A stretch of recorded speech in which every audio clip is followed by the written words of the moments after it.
Hello everyone, কথা সিরিয়ালে আজকের পর্বে আপনারা দেখতে পাবেন প্রথমেই অগ্নি বাচ্চাদের জন্য খাবার বানাবে। তাই অগ্নি বলে, সাধারণত রেস্টুরেন্টে আর ক্যাফেতে বাচ্চাদের কথা ভেবে খাবার বানানো হয় না বা মেনু দেখে হয় না। মানে বাচ্চাদের কি খাওয়া উচিত কি খাওয়া উচিত নয় এসব নিয়ে কোনো একটা ভাবনা চিন্তা হয় না। তবে আজকের মৌমমে ক্যাফেতে আমরা দেখব বাচ্চাদের কথা ভেবে গোটা একটা মেনু তৈরি করে ফেলবো আমরা, আর সেই খাবারগুলো বানাবে বাচ্চারা। তারপর সবাই হাততালি দিতে শুরু করে। তারপর অগ্নি বলে, চিকি তো এখানে, মাফিন কোথায়?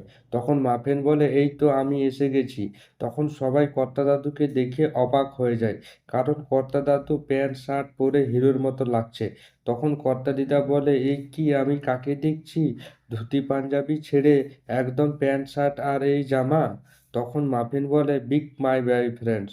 বয়ফ্রেন্ডস সাজিয়ে গুজিয়ে আনবো না? তখন কথা তো রেগে যায় মাফিনের মুখে বয়ফ্রেন্ড শুনে। তাই কথা মাফিনকে কথা বলে, এই যে বড়দের এইভাবে কথা বলতে নেই। তখন কর্তা দাদু বলে, ওকে বকছো কেন? আমারও গার্লফ্রেন্ডস লাগে তো। আমার একজন গার্লফ্রেন্ডস নয়, দুজন গার্লফ্রেন্ডস আছে। কই চিকি, এসো তো। তারপর চিকি কর্তা দাদুর কাছে যায়। তখন মাফিনের গার্লফ্রেন্ডস আসে আর বলে, এই তো কখন থেকে তোমাকেই খুঁজছিলাম। তখন মাফিন বলে, এই তো আমি আমি তো এখানেই আছি, চিন্তা করো না। তখন চিকি বলে, মাফিন তুই তো বাড়াবাড়ি করছিস, কথা মা কিন্তু রেগে যাচ্ছে। তখন ছোট ছেলেটা বলে মাফিনকে, আমি তো তোমার বয়ফ্রেন্ডস, ইনি কে? তখন মাফিন বলে, তুমি হলে আমার বয়ফ্রেন্ডস, আর গেট দাদা হলো আমার বিগ বয়ফ্রেন্ডস, মানে বড় বয়ফ্রেন্ডস। তখন অগ্নি বলে, কি রে মাফিন, তুমি লোক পেলি না বয়ফ্রেন্ডস বানানোর? তখন কর্তা দাদু বলে, দেখছো রেনু কেমন গা জ্বালা করছে?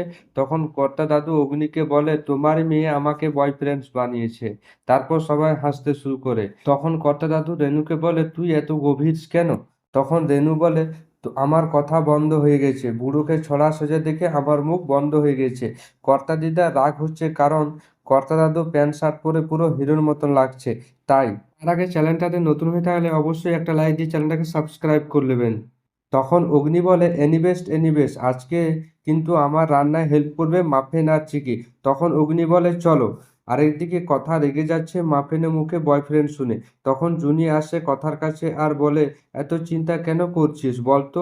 এত দিনের পর বাচ্চারা মজা করছে, করতে দেয় না, দেখবি অগ্নিদা ঠিক কাজ করিয়ে নেবে।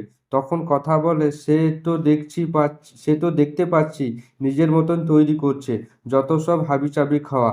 তখন জুনি বলে, ছাড় না, একটা দিনই তো কথা।